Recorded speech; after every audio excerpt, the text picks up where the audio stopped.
So Im-sama apparently already fought the Roger pirates a long time ago. In the latest chapter of the manga, Im-sama once again released a Conqueror's Haki, and this time, the Conqueror's Haki he produced was much stronger since it even reached the Underworld, where we even saw that Luffy's group felt it. But the most surprising thing in this moment was the reaction of Scopper Gaban. We saw in his reaction that he seemed to know exactly who this Haki came from. Oda is really showing us that Gaban is familiar with the Haki he's feeling.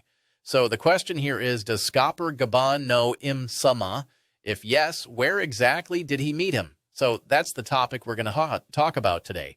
And to start off this video, let's drop the information that the only way and time where Gaban might have met Imu was during the God Valley incident. If you guys remember in the video we made titled, If Imu is this strong, how can he be defeated? I mentioned that the ability of Imu to take over an individual, like what he did to Ganku, is not something he can do to just anyone. Rather, it's only to characters who have a special mark, similar to what we saw with the mark on Summers, meaning the Gorosei and even the Holy Knights. Those are the only ones whose bodies can be taken over by Imu. Now, during the God Valley incident, we saw that at that time there were many Holy Knights present. There was also a Gorosei present at that time, which was Gorosei Saturn. So if Imu wanted to take over another body, he could easily do that during the God Valley incident.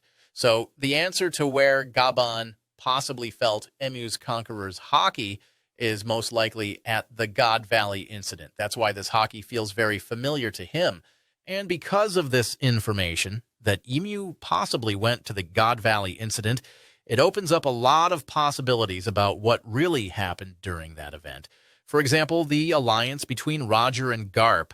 Yes, up to this date, what we still know happened during the God Valley incident was that Garp and Roger teamed up to defeat Rox the Xebec.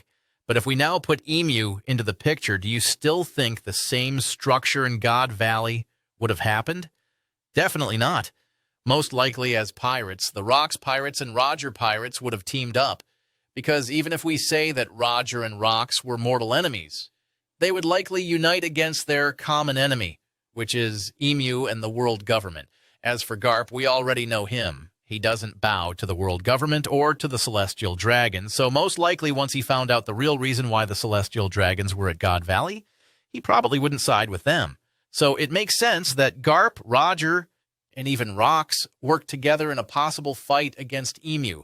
Yes, we all know that the story that spread after this event was that Garp was the one who defeated Rox, but we know what really happened. Roger and Garp together took down Rox D. Xebec.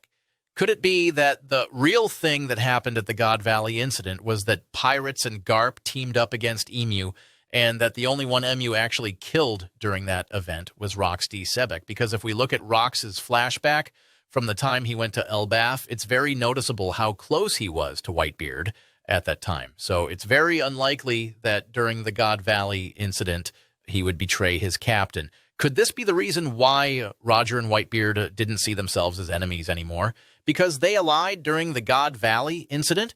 So if this really happened, that these three groups teamed up, then the question now is, why did Garp stay silent after the event? Actually, Garp didn't stay silent. He's vocal in saying he hates the celestial dragons. This is actually the reason why he refused to rise in rank to become an admiral. So it's possible that Emu didn't touch Garp, even though Garp fought him in God Valley, so that he could make Garp his scapegoat. They'd make it seem like Garp was the one who defeated and killed Rox D. Xebec, when in fact the truth is that Emu was the one who actually killed him. To help you better understand this context, imagine this. Blackbeard arrives now in Elbaf to kill Luffy, but Emu is also present in Elbaf. Do you think Blackbeard would still go through with his plan to kill Luffy even though Emu is there? Of course not. Most likely he would first ally with Luffy to defeat their common enemy, Emu, and after that, then he would carry on with his plan against Luffy. So same with Roger and Rox D. Xebec. It's possible this is what happened to them during the God Valley incident if Emu really did arrive at that time. Another possibility is Roger's lack of action against the world government, even after he had already acquired the road poneglyphs and reached Laugh Tale.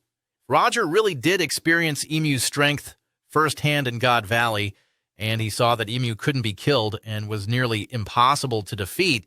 Then he himself probably lost the will to attack the world government. I mean, just in God Valley alone, he already had no chance. How much more if he attacked Mary Joas?